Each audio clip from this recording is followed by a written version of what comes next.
Where you are does not predicate where God is.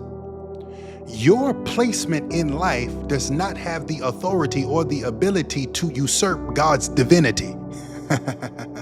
God is everywhere at all times.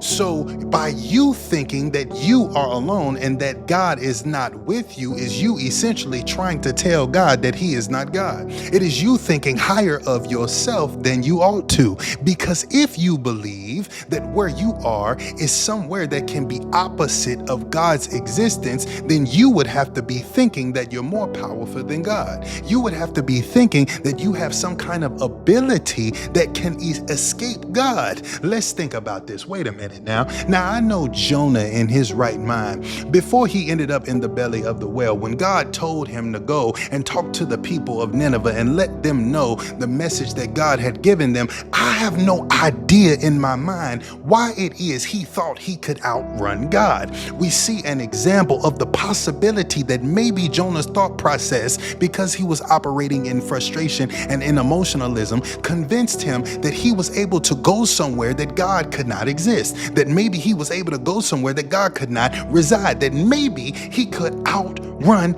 God instead of tapping into the reality that God is everywhere at all times. And so sometimes in our lives, because of what we feel in the space that we are in, because of what we feel in the moments that we are in, we then reflect Jonah type mentalities. We then reflect Jonah type decisions. We start to think in our mind that maybe where I am is devoid of God's ability to exist. There is no way that God can be existing here. Now, when you say it out loud, it almost sounds foolish. So that means that we have to be only operating out of emotionalism when we say something like that, when we think something like that. That means that we have the awareness then to say, wait a minute now, despite what it is that I'm feeling, despite how the devil is trying to trick me because of my emotions and because of my feelings, I know the reality of it is that there is no one greater than God. There is no one more powerful than God.